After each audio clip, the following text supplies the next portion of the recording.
Hey everyone! Today we are talking about backstitching and French knots. So this is for the A Christmas Carol stitch along. Part 1 was released today and it features both backstitching and French knots. Now obviously the majority of you are probably here for the French knot tutorial. I'm going to be doing that second, but for those of you who are brand new to cross stitch and have never done backstitching, I wanted to make sure that I did a tutorial for that as well. So I'm going to go ahead and do the backstitching first and then the French knot tutorial. I will put down in the description of this video the time at which the French knot tutorial starts, so that if you are an experienced stitcher, you can skip ahead to the French knot tutorial. So let's go ahead and get started. So I have a teeny tiny little bit of the A Christmas Carol SAL stitched here, and I've got a teeny little bit of the pattern that I printed out here. I am putting this on floss tube, so I couldn't print out the whole thing, but if you are signed up for the A Christmas Carol SAL, you should recognize this little bit from part 1 of the pattern. We're going to be starting with the backstitching. So if you are brand new to cross stitch and you're not familiar with what all these dark lines are on the pattern, that is backstitching. So you know that all the symbols represent the full crosses for the cross stitching, but these black lines represent backstitching. You're not stitching across in them like you would, for the symbols. You're just making straight lines. You're essentially just copying whatever is on the page onto your fabric by making straight lines. Now, a lot of the times backstitching is done with one strand of floss. The cross stitching will be done with 2 strands of floss, and then the backstitching will be done with 1 strand of floss. However, for the A Christmas Carol SAL, for part 1, these little branches are done with 2 strands of floss, and they are the same color as this kind of crooked U shape here, backwards C shape, whatever you want to call this. It's the same color, so these are going to be 2 strands, as are the cross stitches, so it's really easy to just switch from cross stitching into doing the back stitching, which is what I have here. I still have my floss attached from doing these cross stitches right up here, and I'm just going to go ahead and use these same 2 strands to start doing the back stitching.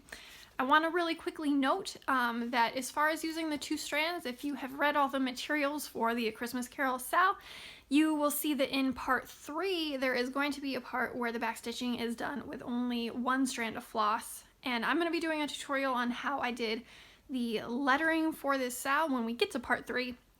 So don't worry about that just yet, but just keep in mind that in the future when you do backstitching, it's not always necessarily going to be 2 strands of floss, but for this part of the SAL it is. So let's go ahead and get started on the backstitching.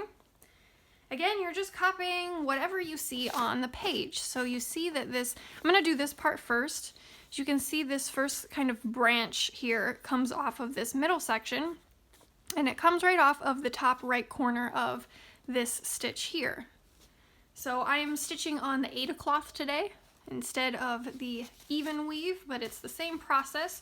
Just keep in mind, if you are stitching on even weave, that when you're doing the back stitching, if you are coming across one of these squares on the pattern, if you're stitching 2 over 2 on an even weave, remember that you still need to go across the full length of your stitch. So if you're stitching 2 over 2, you need to go across 2 fibers rather than just 1, just like you would. It's essentially just the bottom stitch of one of your cross stitches.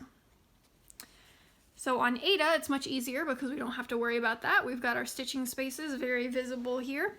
So I'm just going to come up on the upper right corner of that stitch, and I'm just going to go down diagonally up, just like shown on the pattern. It's diagonally up 1. I've gone diagonally up 1.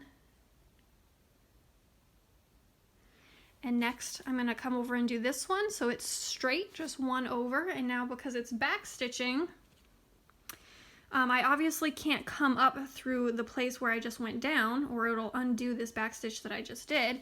So instead of starting here, I'm going to start at the other end of the stitch, and I'm going to stitch backwards. So that's why it's called backstitching. It makes a lot more sense when you're stitching like big long rows of backstitching. And I actually have another video that goes over that I can tag down in the description of this video that shows the differences between backstitching and long stitching, and that was for the Frankenstein SAL. So I've come up my one space over, and now I'm going to stitch backwards into that space where we had gone down on the previous stitch. And now I've got my first little branch there. The next one is a vertical one, so I'm going to go up one,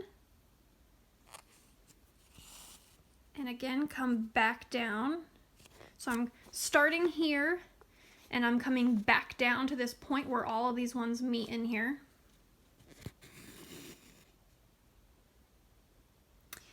Next, I've got to skip a space here and do another diagonal. So I'm going to come over. I'm coming over one hole from the top of this one. So I'm coming over one hole from the top of this one, or going up one hole, or going diagonally over, however you want to count it. You just need to skip that space of fabric in there. And then go diagonally upwards. And there we go. And that's that first branch there. So now I just need to do the exact same thing on the other side. So I'm going to come over here. I'm going to start on the top left corner this side and do that diagonal stitch. Now I'm going to go one hole to the left and come down. Now I'm going to go up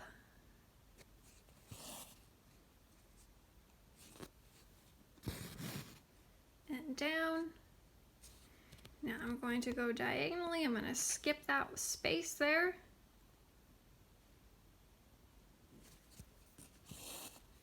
And I'm going to go diagonally. And that's it. That's all the backstitching for that little section. Obviously, if you are signed up for the A Christmas Carol SAL, you know that there is a lot more to that center motif, but it's all the same thing, just repeated.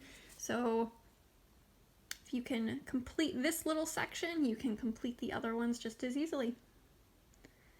So now I'm going to finish off my floss by just running it under some stitches here, and then we will be ready to do the French knot tutorial. So let me go ahead and get this floss tied off, and we will start on the French knots. Okay, so we are ready to start the French knots, and the French knots are done in the red color for the A Christmas Carol SAL. And I'm going to start by anchoring my floss, because there is no good way to anchor your floss within a French knot. So I'm going to anchor it through my cross stitches. And because French knots, you do a bit of tugging on the floss to get them in shape. I'm going to actually double anchor. So I went down and then I made a sharp U-turn, and I'm bringing the floss back up. And now I have a really nice strong anchor there. Now I'm going to start with this French knot here. And as you can see, the French knot on the pattern is kind of in between a stitching space. So if you are stitching on the Monaco, which is what I originally stitched this on, you just want to, essentially from this back stitch, you want to come up one fiber in the fabric over from this back stitch. Now I'm stitching on the Aida today, and because Aida is different than even weave, what we have to do is we have to pierce a hole through the fabric in the in-between space there. So instead of going to the next stitching space, which is this hole right here, I'm going to actually be piercing through the center of the fabric in kind of no man's land there. So let me come up in approximately the middle of that space there. I'm going to bring my floss all the way up.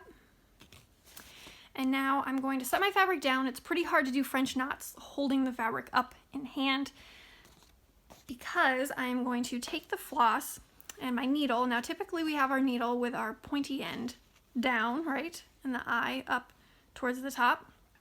We're actually going to turn our needle upside down so that the pointy end is facing up. So if we hold our floss like this, the pointy end is facing up our floss. I'm going to wrap the floss around 3 times.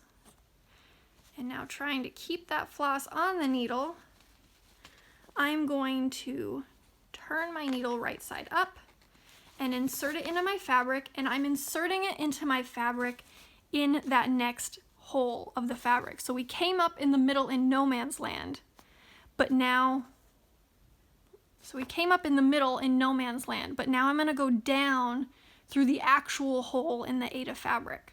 So if you're on the Monaco, you want to come up 1 fiber over from the backstitching and go down 1 fiber over from that. Okay, we don't want to go down through the exact same hole that we just came up through, because it's really easy to pop French knots through the fabric. So if we straddle a little bit of fabric, we're not going to have that problem, okay? So I came up in the middle in no man's land, and I'm going to go down through the actual hole in the fabric.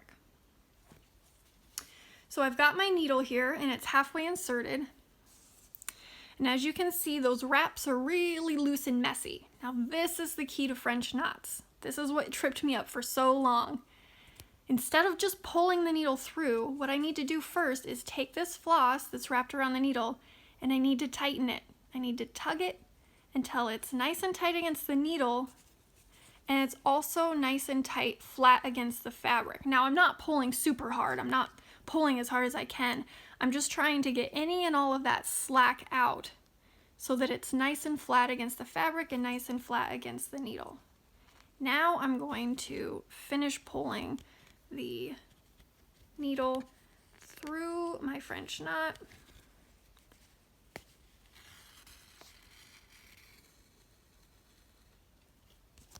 And there we go.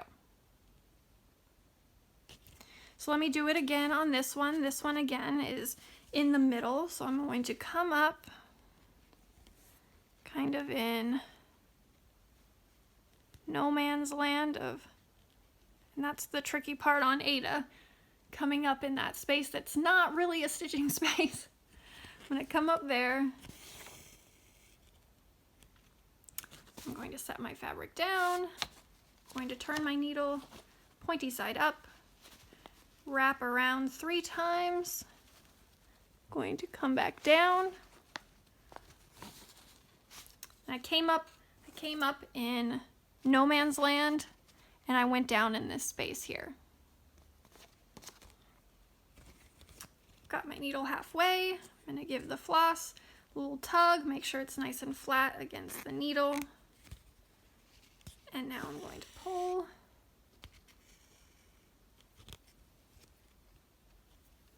And there we go. I'm going to do one more.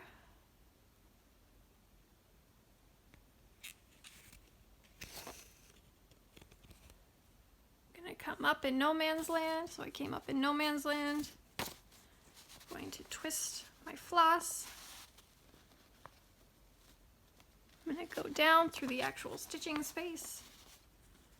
I'm going to tighten my floss on my needle. Oop.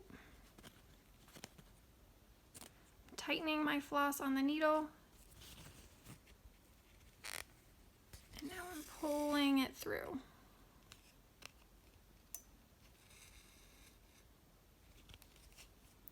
And there we go.